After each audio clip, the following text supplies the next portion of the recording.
গ্রামেগঞ্জে আর হবে না জঞ্জাল। হুগলি জেলা পরিষদের অভিনব উদ্যোগে পান্ডুয়ার রানাগড়ে ঘরে ঘরে বর্জ্য সংগ্রহ প্রকল্প। হুগলি জেলাকে প্লাস্টিক মুক্ত ও পরিচ্ছন্ন করে তোলার লক্ষ্যে আজ এক নতুন অধ্যায়ের সূচনা হলো। হুগলি জেলা প্রশাসনের উদ্যোগে পান্ডুয়ার শিমলাগড় পঞ্চায়েতের রানাগড় এলাকা থেকে শুরু হলো বাড়ি বাড়ি বর্জ্য সংগ্রহ প্রকল্প। এই প্রকল্পের মাধ্যমে গ্রামীণ এলাকাগুলিতে পরিবেশ সচেতনতা বাড়ানো, প্লাস্টিক বর্জ্য হ্রাস এবং জৈব সার ব্যবস্থার পুনর্প্রবর্তনের লক্ষ্য নির্ধারণ করা হয়েছে।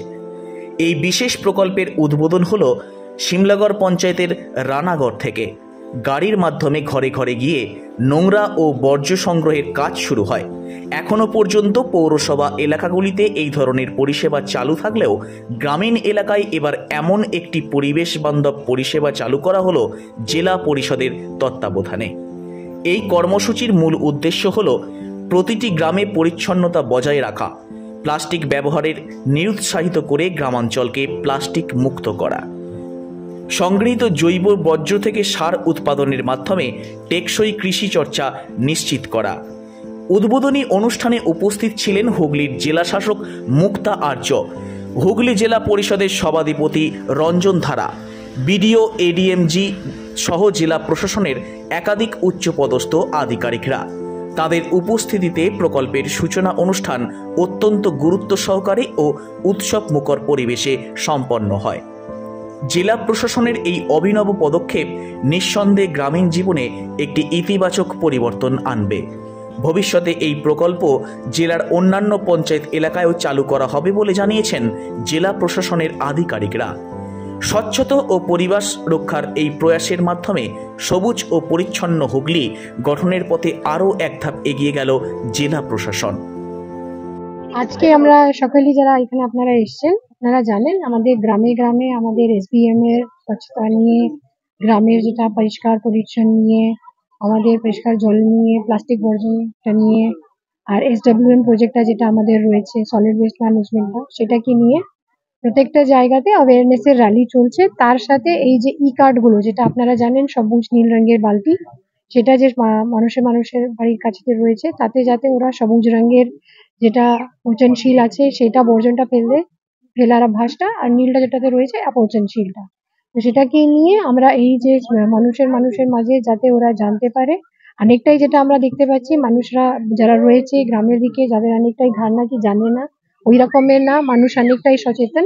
তার জন্য আমরা আপনাদেরকে ধন্যবাদ জানাই। আমাদের যারা পঞ্চায়েত সমিতি, গ্রাম পঞ্চায়েতের পক্ষ থেকে যারা সকলেই রয়েছেন তাদেরকে ধন্যবাদ জানাই। আরো আমাদের জেলা পরিষদ এবং পঞ্চায়েত দপ্তর যারা আমাদেরকে এই কাজে নিয়ে সহযোগিতা করছেন, মার্গদর্শন করছেন, তাদেরকে আমরা ধন্যবাদ জানাই। আর আপনাদের সাথে আমরা সহযোগিতার কামনা করি। এর আগেও বহু জায়গায় দেখা গেছিল এই ধরনের গাড়ি উদ্বোধন হয়েছিল, সেই পরিচর্যার অভাবে সেগুলো নষ্ট হয়ে যায়। এগুলো কি পরবর্তীকালে দেখবেন? এই যেটা আছে, এই যে আমাদের এখন এই যে সচেতনতা যে প্রোগ্রামটা, এটা মেনলি এর জন্য, যাতে কি মানুষের অনেকেরই আছে হলে তো কি হলো, আমি তো আমার বাড়ি পরিষ্কার রাখলাম, কি হলো এইটুকু প্লাস্টিক রাখলে আমি আমার প্লাস্টিকেই আপনাকে দেখা যাচ্ছে, আমি যে আইসক্রিম খেলাম তারই কটু দেখছেন, তারই বিস্কিট খাওয়ার গোটা পৃথিবী তো খাচ্ছে তাকে গিয়ে। তো ওইটাকে নিয়ে কি মানে যেটা আছে আমরা সকলেই মিলিয়ে যেটা আমরা করতে পারবো, একা দ্বারা সম্ভব না। আসুন সকলেই আসুন, যাতে আমরা আমাদের গ্রাম, আমাদের হুগলি সকলকে আমরা স্বচ্ছ বানাবো। বলছি এগুলো কি রেগুলারলি বাড়িতে আসবে না সপ্তাহে? এইগুলো রেগুলারলি যেটা আছে বাড়িতে, যেখানে যেরকম আমাদের জায়গাগুলি রয়েছে, যেখানে পেরি আরবান এরিয়া আছে, যেখানে অনেকটাই শহর কাছাকাছি সেরকমের, সেইখানে প্রতিদিনের মতন আছে। যাদের একটু দূরে যেরকম প্রয়োজনটা, তাহলে হয়তো ওদের হয়তো একদিন ছাড়া আসছে। আর মোটামুটি আমাদের সকলেরই একটা যেই জায়গা হিসাব সকালেই যাতে একটা নিয়মে আসে আর গাড়িটা, আর যাতে মানুষেরও এটা জানা হোক কি না কি আমাদের আর এই যে পচনশীল যেটা আগে যেরকম ওরা সার তৈরি করে ওদের চাষের কাজে লাগাতো, যাতে ওরা ওটা করিয়ে আর পরিবেশ দূষণ থেকে পরিবেশটা ভালো সুন্দর করে একটা সুন্দর পরিবেশটা তৈরি করতে পারে। জানেন আজকে আমাদের SBM এর যে প্রোগ্রাম, SBM নিয়ে মানুষের প্রতি যে সচেতনতা, আমরা আজকে এই 2025-এ দাঁড়িয়ে আমরা ভালো রকম উপলব্ধি করতে পারছি যে প্লাস্টিক যে আমাদের কাছে একটা ভয়ঙ্কর বিষ, যে প্লাস্টিক নষ্ট হতে প্রায় 800 বছর সময় লেগে যায়। এই প্লাস্টিক মুক্ত যদি আমরা না হতে পারি, তাহলে একাধারে যেমন দেখতে পাচ্ছি আমাদের ডেঙ্গু হচ্ছে, যত্রতত্র প্লাস্টিক পড়ে থাকার জন্য জল জমছে, ডেঙ্গু হচ্ছে, ম্যালেরিয়া হচ্ছে। এখান থেকে আমাদের মুক্তি পেতেই হবে এবং এই প্লাস্টিকের জন্যে আজকে পৃথিবী রিচার্জ হতে পারছে না। একটা সময় দেখা গেছিল যে 80 ফুটে আমরা টিউবওয়েল করেছি, আর আজকে দাঁড়িয়ে দেখা যাচ্ছে 280 ফুটে আমরা টিউবওয়েল করতে হচ্ছে। তাহলে লেয়ারটা অনেক নিচে চলে যাচ্ছে। তাহলে আগামী প্রজন্মের কাছে আমরা যদি প্লাস্টিক মুক্ত না করতে পারি, আগামী প্রজন্মের কাছে আমরা জবাব দিতে পারবো না। তাই আমাদের সরকার খুব দৃঢ়তার সাথে, সচেতনতার সাথে টোটাল আমাদের যে টিম, হুগলি প্রশাসনের যে টিম, সেই টিমকে সজাগ আমরা আছি এবং আমরা বিভিন্ন জায়গায় সলিড ওয়েস্ট ম্যানেজমেন্টের ইউনিট তৈরি করেছি।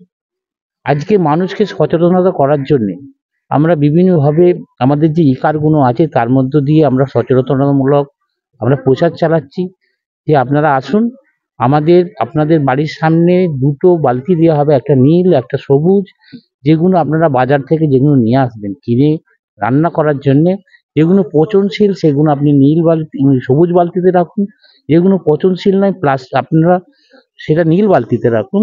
এবং আমাদের ইকারগুলো যখন যাবে সেখানে তো নীল সবুজ মার্কা করা আছে, সেই নীল সবুজের যেটা নীল আছে সেখানে নীলের বালতিটা ফেলবেন, যেখানে সবুজ সেখানে সবুজের বালতিটা ফেলবেন। সেগুলো আমাদের সলিড ওয়েস্ট ম্যানেজমেন্টের ইউনিটে যাবে, এগুলো পচনশীল, সেগুলো সার তৈরি হবে এবং সেই জৈব সার আপনারা জানেন যে আমাদের আগামী দিনে খুবই উপকারে দেবে এবং ওই প্লাস্টিকগুলো রিসাইক্লিংয়ের মধ্য দিয়ে নতুন নতুন কিছু জিনিস তৈরি হবে। অর্থাৎ আমাদের যে লক্ষ্য, আমাদের পরিবেশকে দূষণ মুক্ত করা, সেই লক্ষ্যে আমরা অবিচল এবং সেই লক্ষ্যে আমাদের হুগলি জেলাকে ODA প্লাসে আমরা নিয়ে যাব। সেদিক দিয়ে আমরা এক প্রকার আস্তে আস্তে আমরা নিশ্চিত জায়গায় পৌঁছাচ্ছি। সুমন চক্রবর্তীর রিপোর্ট, হুগলি টাইমস।